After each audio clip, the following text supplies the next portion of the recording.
21.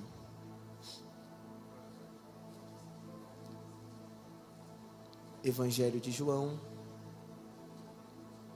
capítulo de número 21. Minha gratidão a Deus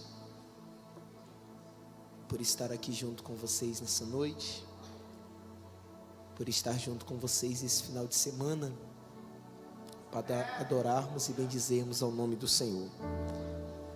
Somente a Deus seja dada honra, glórias, louvor e toda adoração. Minha gratidão a Deus pela vida do pastor dessa igreja, pastor Isaías Pereira, sua esposa, pastora Tanúzia. Obrigado pela oportunidade que me é dada. A gente sabe o tamanho da importância de um culto de domingo, né? Visto que existem algumas pessoas que só gostam de congregar no domingo. E numa ocasião tão especial como a de domingo, abrir esta igreja e poder me ser permitida essa nobre oportunidade de pregar a palavra de Deus é uma honra para mim. E eu sou muito grato por essa oportunidade. Evangelho de João, capítulo de número 21, versículo 1, o texto diz assim: Depois disso, manifestou-se Jesus outra vez aos discípulos junto do mar de Tiberíades. E manifestou-se assim: estavam juntos Simão, Pedro e Tomé, chamado Dídimo, e Natanael, que era de Caná da Galileia, os filhos de Zebedeu, e outros 2 dos seus discípulos. Disse-lhe Simão Pedro: Vou pescar. Dizem-lhe eles: Também nós vamos contigo. Foram, subiram logo para o barco, e naquela noite nada apanharam. Tome o seu assento, por favor.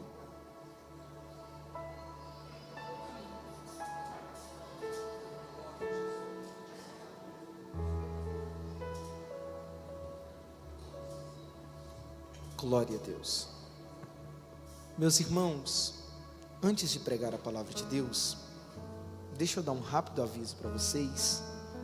Eu serei muito breve, muito breve. Obrigado. Gente, Deus me deu o privilégio de escrever o meu primeiro livro. É uma autobiografia, aqui ele. É uma autobiografia, eu falo sobre o meu ministério, sobre tudo que Deus tem feito na minha vida. Esse livro está sendo bênção na vida de muita gente, e eu tenho certeza que vai ser bênção na sua vida também. Mas além desses livros, eu trouxe alguns outros temas que eu tenho certeza que vai ser bênção para você. Apesar de eu não ter escrito, você vai me abençoar adquirindo eles. O poder da oração transformadora, 7 orações que irão mudar a sua vida. Devocional da mulher de fé, devocional bênção diária, presente diário. Então, devocionais. Esse aqui, você que é casado, noivo, namora e quer cuidar melhor aí do seu varão, da sua varoa, porque tem gente, irmão, que às vezes é a pessoa certa, mas você está cuidando da forma errada, você vai perder essa pessoa. Perde não, em nome de Jesus. Diário do amor inteligente, vai te ajudar. E você que é encalhado, que não arrumou ninguém ainda, você vai sair desse vale do encalhamento esse ano. Olha para alguém aí e diz: sorri, que senão vai pensar que é para você. Diz isso para ele. Para o ímpar, existe amor à primeira vista. Será que estou me iludindo? Porque ainda estou solteiro. Estar solteiro é o fim do mundo. Pecadores nas mãos de um Deus irado, Jonathan Edwards, para mim o melhor livro. E também tem do C.S. Lewis, O Peso da Glória. Todos esses livros vai estar sendo vendidos no final do culto, sem contar que também tem um cone trufado, irmão, de chocolate ou ninho, que quem come não engorda. É bom, né, varão? Quem come não engorda, quem é feio fica bonito, e quem está encalhado casa. Dá uma olhadinha para alguém aí e diz: Deus vai te usar para pagar pelo menos um livro e um cone para mim. Diz isso para ele. Pronto. Ele vai te abençoar e ele será 10, 100 vezes mais abençoado por isso. Gente, eu vou precisar da atenção de vocês. Eu vou ser breve, mas eu tenho uma palavra de Deus para o seu coração. Os primeiros 10 minutos, vocês já perceberam como eu sou, quem estava aqui ontem. Eu começo bem baixo, mas depois eu vou pegando o ritmo. O capítulo 21 do Evangelho de João é tão rico, que ele não dá para falar apenas em um culto. Nós precisamos dividir ele. Então essa noite eu vou falar sobre uma parte, e numa próxima vez, se assim o Senhor permitir, eu abordo outros detalhes. O capítulo de número 21 registra mais uma manifestação de Cristo aos seus discípulos. Um grande estudioso diz que nós podemos observar 4 aspectos nessa manifestação de Jesus aos seus discípulos. Primeiro, ele se manifestou no momento adequado, quando os discípulos estavam confusos e desanimados. Segundo, ele se mostrou de forma gradual. Terceiro, ele se manifestou de forma amorosa, chamando os discípulos de filhos. Quarto, ele se manifestou de forma poderosa, fazendo milagre. No primeiro dia da semana, a Bíblia diz que as mulheres foram ao túmulo de Jesus e elas se deparam com a pedra removida. Ao entrarem no túmulo, um anjo que estava postado do lado direito do lugar onde o corpo de Jesus havia sido postado, falou para elas para que elas não ficassem com medo, pois Jesus havia ressuscitado. Mas o anjo lhes transmite uma ordem muito interessante, preste atenção na ordem do anjo. Ele diz assim: ide, dizei aos discípulos e a Pedro. Perceba que o nome de Pedro, ele é destacado. Dizer o quê? Diga que Jesus vai adiante de vós para a Galileia, e ali vocês o verão como ele vos disse. Mesmo depois de Jesus ter aparecido aos seus discípulos 2 vezes em Jerusalém, ainda faltava o cumprimento dessa promessa. Então, essa manifestação junto ao mar de Tiberíades seria certamente o ápice das demonstrações da ressurreição de Jesus. E essa viagem da Judeia para a Galileia, de Jerusalém para o mar de Tiberíades, deve ter sido muito especial para todos os discípulos, mas para Pedro deve ter sido marcada por fortes emoções. Só que essa espera tinha um lado bom para Pedro, porque a espera na Galileia era bom para ele, porque o mar lhe dava boas-vindas. Só que a pergunta que ficava na mente de Pedro é: por que Jesus quer se encontrar tanto com os discípulos na Galileia? Por que Jesus faz questão de mencionar o nome de Pedro? E acima de tudo, o que Jesus diria para Pedro depois da sua covardia e da sua negação? O problema é que mais de uma semana havia se passado, e o silêncio agora já começa a perturbar Pedro, porque Jesus sempre foi muito carinhoso com ele durante os seus encontros anteriores, mas Jesus nunca mencionou a questão que se destacava na mente de Pedro, e por isso Pedro desejava que Jesus falasse alguma coisa, nem que fosse: olha Pedro, não dá mais, você errou, você falhou e não serve mais para os discípulos, não serve mais para entrar no grupo, nem que fosse para dizer um não, nem que fosse para dizer: olha, não tem mais como a gente manter um relacionamento, nem que fosse para dizer isso. O que Pedro não queria era essa censura, ele não queria mais esse silêncio, porque ele não tinha certeza se Jesus estava esperando o momento certo para falar com ele, ou se na verdade esse silêncio já era uma resposta de Jesus, baseada num desprezo por tudo que Pedro fez. Porque para pessoas de boa consciência, não existe juiz, júri ou carrasco mais severo do que a nossa própria mente. E era o caso de Pedro. Depois de voltar para Betsaida, Pedro fica sentado numa grande solidão por vários dias. 6 de seus amigos mais próximos dentre os 12 vieram lhe oferecer incentivos. Mas a verdade é que Pedro estava inconsolável e ele se recusava a ver qualquer pessoa. Porque Pedro não suportava mais a sua autocensura. E o mar o chamava. Então, quando Pedro se vê numa autocensura, com o mar lhe chamando, ele decide: é hora de voltar para o meu velho amigo conhecido. E quando Pedro se vê abraçado pela vida antiga, tentado pelo mar, e com seu coração em dúvidas do que iria acontecer, num turbilhão de sentimentos adversos, Pedro simplesmente diz: vou pescar. Os estudiosos da Bíblia não apresentam um consenso quanto a essa questão. Alguns afirmam que Pedro estava fazendo algo perfeitamente legível, afinal precisava pagar suas contas, e a melhor maneira de levantar o seu sustento era pescando, então, mãos à obra. Outros acreditam que Pedro havia sido chamado para deixar essa vida, e que teria sido errado voltar para ela, uma vez que Jesus disse: sai, porque o que eu tenho para você não é mais isso. Mas a verdade é que Pedro não suportava ficar parado. Quando ele diz vou pescar, o infinitivo do verbo pescar está no tempo presente, o que sugere ação prolongada. Mas quando ele diz vou, sugere um momento e não uma carreira. Mas o fato é que Pedro comete um erro que nós muitas vezes cometemos. Pedro quer voltar para a vida antiga só para sentir o gostinho da lembrança. E isso acontece muito com a gente, porque às vezes Deus nos tira de algum lugar, Deus nos tira de algumas amizades, Deus nos corta de alguns relacionamentos, mas a gente quer voltar a sentir o gostinho de tudo isso. Mas eu não vou me prender nessa parte aqui, vamos continuar. Entenda o fato de quem é Pedro e não do que Pedro fez, porque quem ele é vale mais do que o que ele fez. Pedro errou, Pedro negou, Pedro falhou, mas independente dos erros dele, Pedro sempre teve uma grande liderança. Ele sempre estava à frente e tomava a palavra.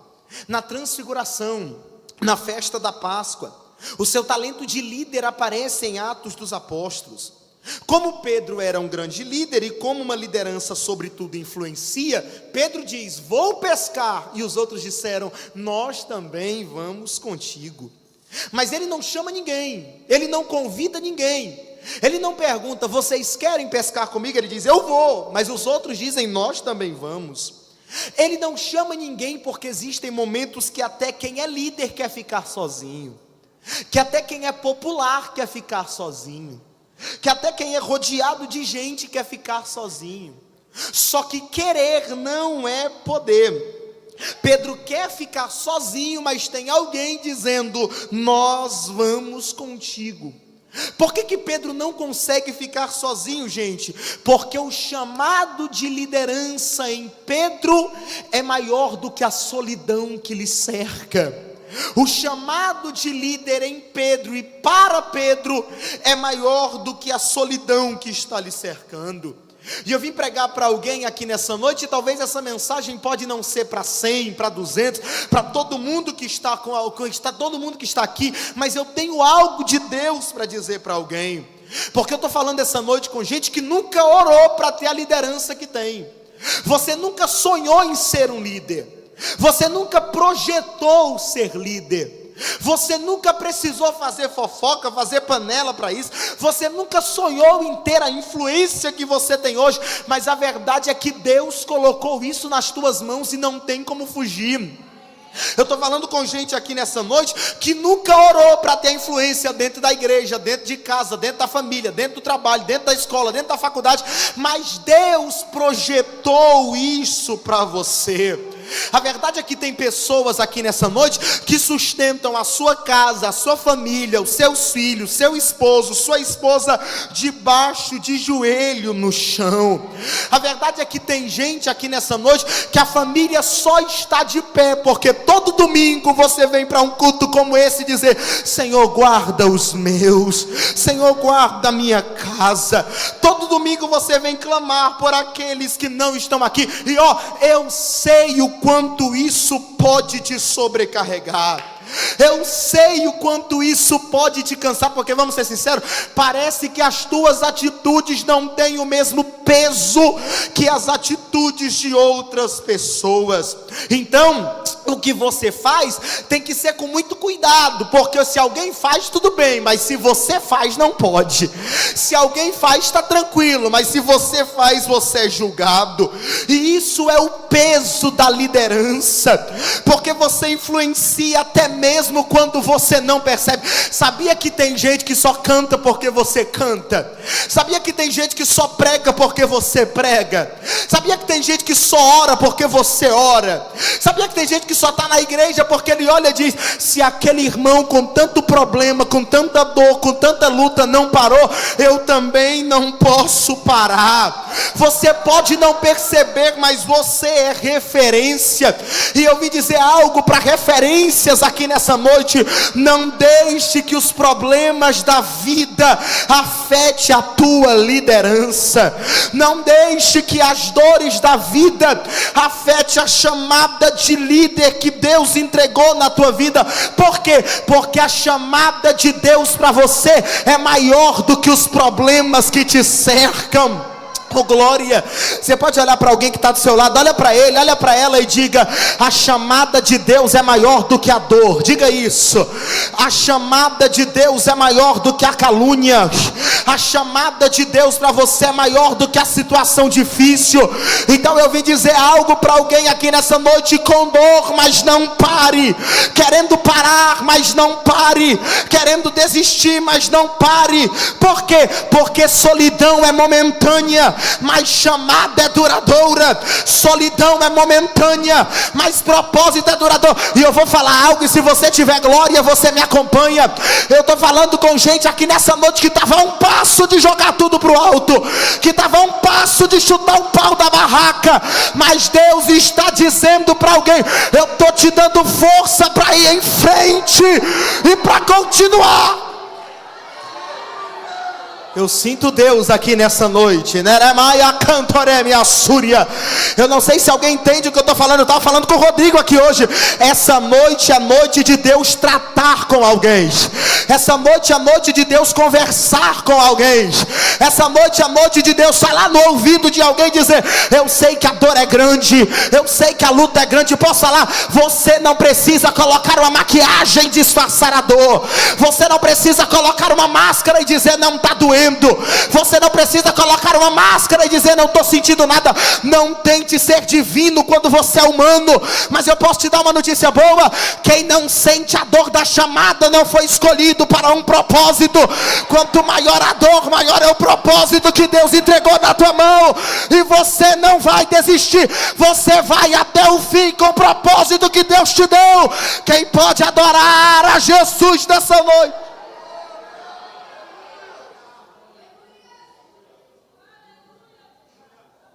Aleluia. E o texto é enfático ao dizer: foram. E naquela noite nada apanharam. Se nós analisarmos pela lógica humana, nós vamos ver que todas as circunstâncias contribuíam para uma boa pesca. O lugar, o horário, as pessoas, tudo andava muito bem para um dia de colheita de peixes. E eu vou te explicar um primeiro para você entender sobre o lugar. Uma das principais indústrias da área da Galileia nos tempos antigos era a pesca. Ela era parte importante da economia dos galileus. Só para você ter uma ideia, só para você entender, as próprias cidades já relatavam o quão forte era a pesca nesse tempo. Existia um local chamado Tarishiaé, que significa cidade do peixe conservado.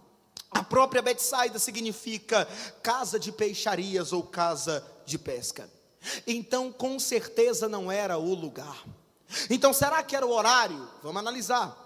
Eles pescam à noite. O período da noite sempre foi favorável aos pescadores, principalmente nos tempos antigos. Porque nesse momento os peixes costumam ficar mais vulneráveis, porque a sua visão, a sua percepção estão afetadas. Então o problema também nunca foi o horário. Então deveria ser os pescadores que eram amadores, e de maneira nenhuma. Porque Pedro entendia de pesca. Mas ele não só entendia de pesca. Antes de Jesus mudar a profissão de Pedro, sabe qual era a profissão dele? Pescador. Ele vivia disso. O sustento da sua família vinha através disso. Então o problema também não eram os pescadores. Então vamos lá. Se o problema não era o horário, se o problema não era o lugar, se o problema não era a pessoa, qual era o problema? E ninguém sabe. Porque tinha tudo para dar certo, mas tem dias que simplesmente não é o nosso dia. Porque tinha tudo para fluir, mas tem dias que nada coopera. Tem dias que tudo dá errado. Porque tem momentos que tem tudo para dar certo. O lugar, o horário, a pessoa, tudo está mostrando que vai dar certo, mas dá errado. Tinha tudo para ser uma bênção, mas deu errado. Eu estou falando com gente aqui nessa noite que talvez tinha tudo para estar numa grande colheita, mas por que não está? Tinha tudo para estar vivendo grandes resultados, conquistando grandes vitórias, mas quando parecia que a coisa ia andar, travou de vez. Será que essa história de Pedro não parece com a da família de alguém aqui hoje? Não parece com o casamento de alguém aqui? Não parece com o ministério de alguém, com o emprego de alguém? Você já estava praticamente pedindo oportunidade para o pastor Isaías, para cantar o hino de vitória, para contar um testemunho. Só que de repente, a noite que parecia ser uma bênção, se tornou uma noite de frustração. Aquela batalha que parecia que já tinha sido ganha, o cenário mudou e parece que vai terminar com você chorando. Mas presta atenção, e se você entender, você dá glória. O versículo 3 mostra dor, o versículo 3 mostra chateação, o versículo 3 mostra frustração, porque o texto diz: e naquela noite nada apanharam. Mas o versículo seguinte está dizendo: e sendo já manhã, Jesus se apresentou. Não, vou falar de novo para ver se tu melhora esse glória a Deus aí. O versículo 3 está mostrando dor.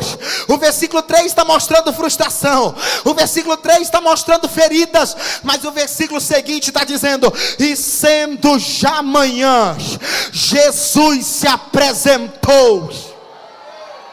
Diga para alguém aí: Jesus vai se apresentar para você essa noite. Diz isso para eles. E posso te dar uma notícia boa? E se você entender, você dá glória? Lá vai. A hora de Jesus se apresentar não é quando está tudo bem. A hora de Jesus se apresentar não é quando está tudo na bonança. A hora de Jesus se apresentar não é quando está tudo nos conformes. A hora de Jesus se apresentar é quando os discípulos estão confusos. É quando eles pensam que perdeu. É quando eles pensam que acabou. É quando eles pensam que morreu. E o texto diz: ele chegou pela manhã para mostrar: o choro só dura uma noite, mas a alegria, ela vem pela manhã. Eu sei que é chato, mas é que tem alguém precisando ouvir isso. E eu disse que esse domingo Deus ia tratar com alguém. Coloque a mão no ombro de alguém aí e diga: Jesus está chegando. Diz isso para eles. Não, irmão, melhor isso aí, porque enquanto você diz que Jesus está chegando na vida de alguém, Jesus chega na tua vida. Olha para ele, olha para ela e diga: Jesus está chegando. Mateus, mas parece que vai morrer, mas Jesus está chegando. Mas o médico desenganou, mas Jesus está chegando. Mas o advogado disse que é causa perdida, mas Jesus está chegando. Mas o cenário diz que já era, mas Jesus está chegando. Mas está tudo complicado, mas Jesus está chegando. Mas a crise bateu na porta, mas Jesus está chegando. Mas a aprovação veio, mas Jesus está chegando. Eu vim falar para alguém que tem glória: eu sei que a noite foi longa, eu sei que os machucados estão grandes, eu sei que você está querendo parar, e a lógica humana está dizendo acabou, mas Jesus está dizendo: eu estou chegando no teu cenário. Quem pode abrir a boca para adorar a Ele aqui? Quem pode abrir a boca para adorar a Ele aqui? Maio canta. Eu estou pregando para a gente aqui essa noite que o cenário ia terminar 1 até julho, mas depois que Jesus chegar, vai mudar a história. Prepara o culto de ação de graça, porque até julho tem milagre da vida de crente. Aleluia. Eu vou mostrar para quem achou que terminou. Eu vou deixar pensarem que o projeto falhou. Eu vou chegar depois só para impressionar. Eu tô montando um contexto porque eu quero impactar. Eu já lhe aviso logo, não pense que morreu, que a história acabou e que você perdeu. Eu vou entrar no ambiente para operar com os olhos da fé para se enxergar que ainda tem vida aí. E mesmo que o cenário diga que é o fim e as evidências gritam que é para desistir, canta, vai. Mas Deus está dizendo: ainda existe vida aí, ainda tem vida aí. E o tempo não limita o que eu vou fazer. Eu lhe garanto e afirmo para você: ainda tem vida aí, vai voltar a viver. Existe vida aí.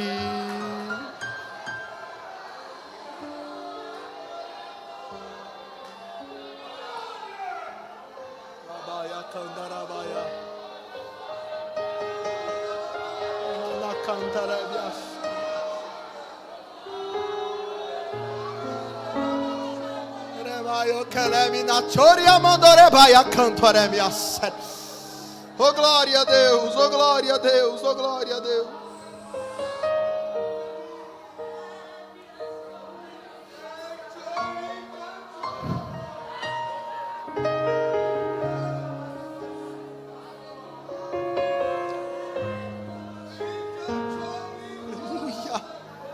Aleluia, aleluia, aleluia. Eu sinto a presença de Jesus aqui. Eu estou querendo continuar, mas o Espírito Santo está mandando eu parar a mensagem aqui, porque Ele está dizendo: eu estou trazendo vida para alguém nesta noite. Eu estou trazendo vida para alguém aqui nesta noite. Eu estou chegando no cenário de alguém. Eu estou chegando no cenário de alguém. Se você não acredita, não precisa da glória. Se você não acredita, não precisa dar aleluias. Se você não acredita, não precisa levantar a mão. Mas se tu acredita que no teu glória a Deus Jesus chega, vem comigo. Se tu acredita que no teu aleluia Jesus chega, vem comigo. Quem tem glória, vem no glória. Quem tem aleluia, vem no aleluia. Quem tem mão levantada, levante a mão. Quem tem línguas estranhas, fale em línguas. Jesus chegou no ambiente. Jesus chegou no ambiente. E Ele está dizendo: eu estou dando vitória para quem está com a mão levantada e para quem tem glória a Deus na boca. Quem pode adorar? Quem tem 15 segundos de glória a Deus agora, vai. Quem tem 15 segundos de glória a Deus agora, vai. 15, 14, 13, 12, 11, 10, 9, 8, 7, 6, 5, 4, 3, 2, 1. A palavra para quem tem glória é: até hoje foi uma coisa, mas a partir de hoje Jesus chegou e o cenário muda. O cenário muda. Eis que eu te prometi que eu ia te visitar num dia de uma ministração, para me provar para ti que tu és escolhido do Pai. e a minha glória eu permiti descer sobre este lugar. Prepara para tu ver sinais através do teu ministério. Multidões te esperam, e te usarei com poder e com autoridade e com intrepidez da minha palavra. Remanchouri, manchouri, bianda labacalabaia. Harichuri, bianda labaias. Hoje tu verás um sinal, como eu vou te usar por estes dias. Assim diz o Senhor.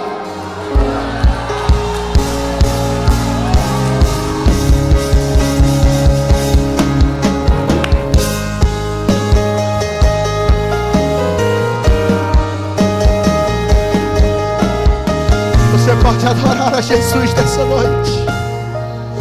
De pé como você está, eu já vou encerrar.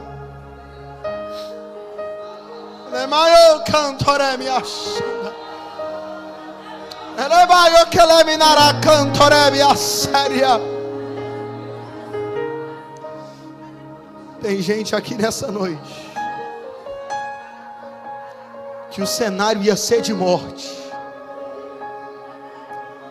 que a tragédia já estava pronta, teu caixão já estava preparado, mas Jesus chegou.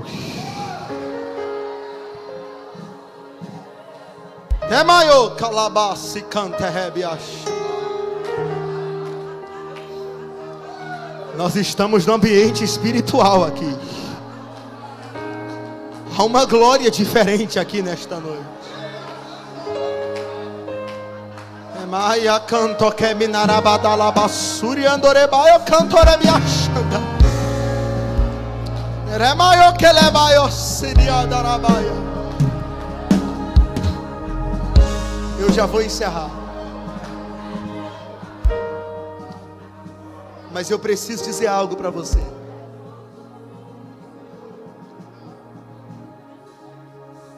Eu parei a mensagem aqui agora, só que antes eu preciso só dizer algo para você. Você sabe por que Jesus resolve se apresentar para Pedro? Porque Jesus sabe que Pedro vai dar o comando na mão dele. Jesus não se apresenta para quem não tem coragem de dar o comando na mão dele.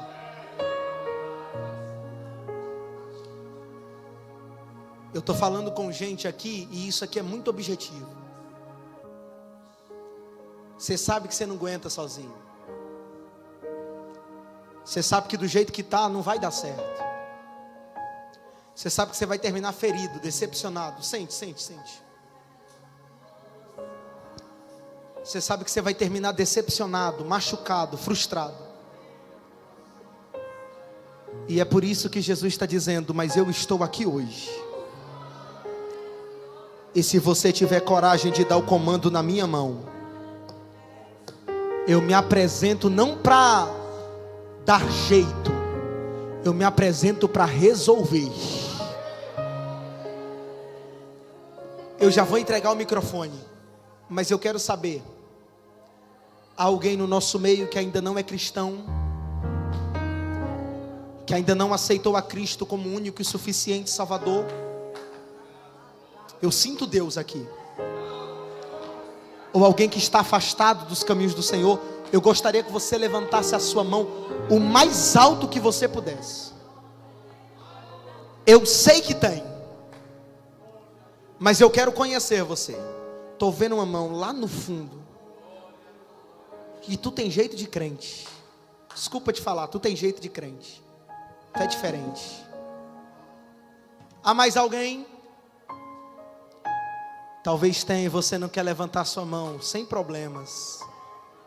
Mas Jesus te viu nessa cadeira, tá? Não, a igreja não entendeu. Jesus te viu nessa cadeira. Eu vou ser muito breve, eu não vou forçar você, porque quem convence é o Espírito Santo. Jesus vale muito, tudo aquilo que é valioso, você não força ninguém a ter. Mas eu preciso dizer para você: tu é diferente. Você sabe do que eu estou falando. há um propósito de Deus na tua vida.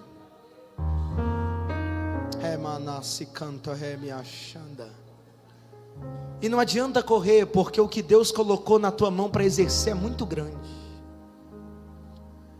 O que Deus colocou na tua mão é muito diferente. E eu vou dizer algo para você. Não adianta. Porque o Pedro que Jesus chamou para ser ganhador de almas nunca mais vai se dar bem pescando peixe. Meu Deus. Eu vou falar uma coisa aqui só para você entender. Você sabe por que Jesus permite Pedro ir para a pesca? Pode perceber? E isso aqui fica até para outro dia. Mas olha só. O texto diz que quando Jesus manda Pedro pescar, ele pesca. E o texto diz assim: e pegou muito peixe, sendo tantos, a rede não se rompeu. Jesus usa a pesca para ilustrar o que está acontecendo com Pedro. Porque sabe qual é o medo de Pedro? Sabe o que Pedro está pensando? Eu acho que Jesus desistiu de mim. Eu acho que eu errei, eu falhei, eu neguei, eu pequei. E por conta disso, eu acho que não tem mais esperança para mim. Aí Jesus está dizendo: Pedro, sabe a pesca que você acabou de ter? Que as tuas redes não se romperam? Está ilustrando o que eu fiz com você. Você errou, você falhou, você pecou, mas a minha rede não se rompeu para você. Você é tão especial que você poderia estar em qualquer outro lugar nesse domingo à noite. Você poderia estar dentro de casa, você poderia estar assistindo Netflix, você poderia estar no shopping, mas Jesus te trouxe para dizer: a rede não se rompeu, eu te quero aqui.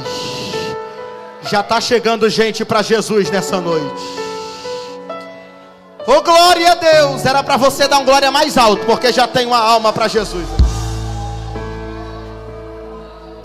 Gente, eu preciso que a igreja entre em guerra comigo agora, porque tem gente que precisa vir nesta noite. Se puder cantar um louvor, porque Jesus vai quebrar cadeias aqui. Se você que alto no lugar da sua vergonha, eu vou te honrar. E quem mandou largar a rede? Quem mandou você parar? Volte para o mar alto, no lugar da sua vergonha, eu vou te honrar. Segura rapidinho. Tá vindo mais um para Jesus aqui nesta noite.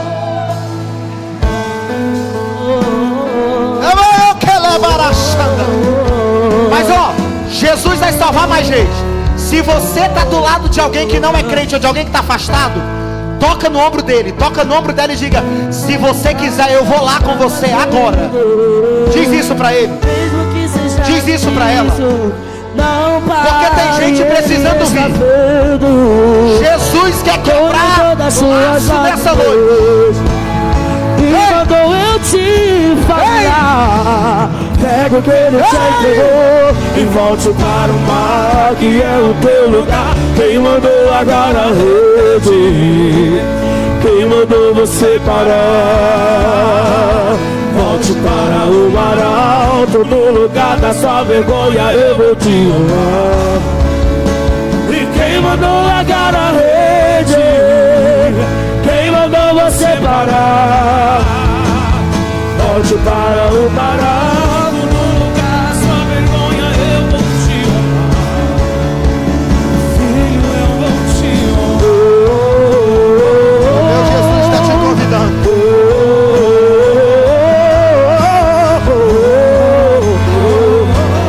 Noite já passou e a tua hora chegou. Pega a tua rede, volte para o mar. Vou te esperar no mar. Não é hora de parar. Deus contemplou o caminhar. Eu sei que é difícil prosseguir quando tudo lhe faltar. Esse cenário, a tua hora chegará.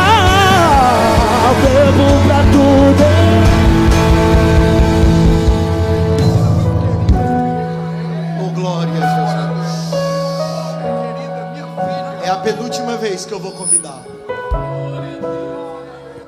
Mas tem mais gente que está precisando vir. Se a igreja tiver coragem de entrar em guerra, eu creio que o meu Jesus vai trazer. Alguém crê? Alguém crê? É noite de resgate aqui nesta noite. Não, irmão, você não está entendendo não, eu vou falar de novo. É noite de resgate aqui nessa noite. Entre em guerra comigo aqui, entra. A igreja, fecha os olhos agora. Jesus, traz. Quebra as cadeias agora, Jesus. Quebra as correntes agora, Jesus. Porque tem alguém muito especial que está precisando vir nesta noite.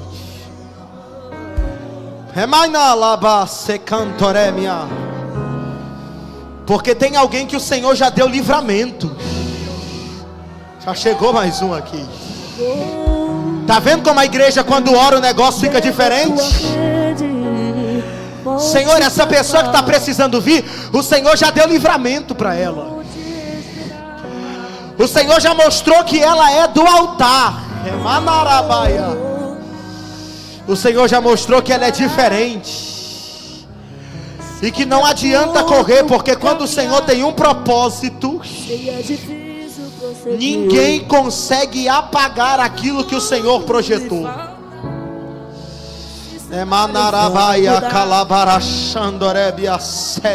Tua hora chegará. Chegou mais uma para Jesus aqui nessa noite. Oh glória. É a última vez que eu vou convidar. Os céus estão abertos. E já tem gente que já sabe que Jesus está falando com ela. O Espírito Santo já falou com alguém. Tá vindo ali. Não, irmão, é para você melhorar esse glória a Deus aí. É noite de colheita. Tá vindo mais uma chorando. É noite de colheita. No lugar da sua vergonha eu vou te honrar. Filho, eu vou te honrar. Vem. Não adianta dar uma de durão. Jesus está chamando aqui. Ó, só para você entender que Deus está falando com você. Eu estou falando com alguém aqui que você se acha muito forte. É manarabaia. Você se acha muito valente. E você está tentando esconder. Mas você está querendo chorar. Mas você está tentando colocar uma capa aí dizendo: não estou sentindo nada. Não acho que é para mim isso aí não. Ah, é, né? Mas você é muito valente. Só que o mais valente se apresentou aqui nessa noite para dizer: eu vim mudar a tua história. Eu vim mudar a tua história. E quando o maior guerreiro, o mais valente entra, não tem como segurar a lágrima não, irmão. Não tem como conter não, vem. A Bíblia diz: se ouvirdes a voz do Espírito Santo, não endureçais o vosso coração. Ele está te chamando. Olha aí. Já é a